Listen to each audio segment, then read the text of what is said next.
After initial missteps in the war, Russia has seemed to regain its footing, particularly in eastern Ukraine, where it is taking land at an incremental but steady pace.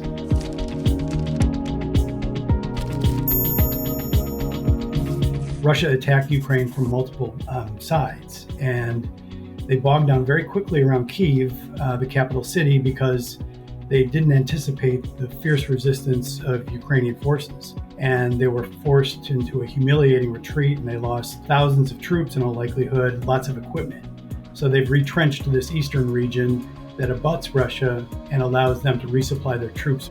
In some ways, it's changed for the worse for Ukraine, because Russia has been making incremental advances, particularly in eastern Ukraine, this region called the Donbass.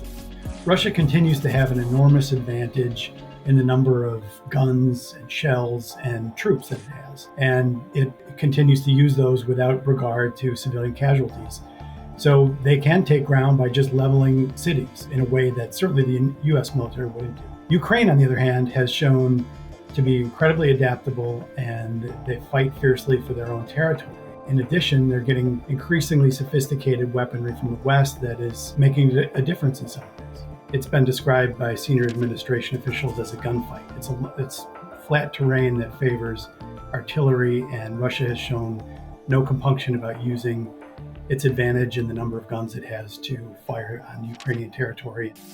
The new phase is one that we don't really quite know exactly what's going to happen. I mean, once Russia presumably seizes the Donbass, is that enough for them? Do they decide that that is something that they're going to take and hold?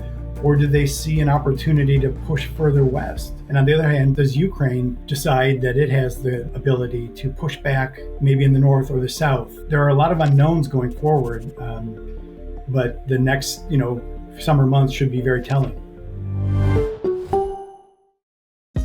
Hey, thanks for watching. If you like this video, check out these other videos from USA Today to stay up to date with all the latest news.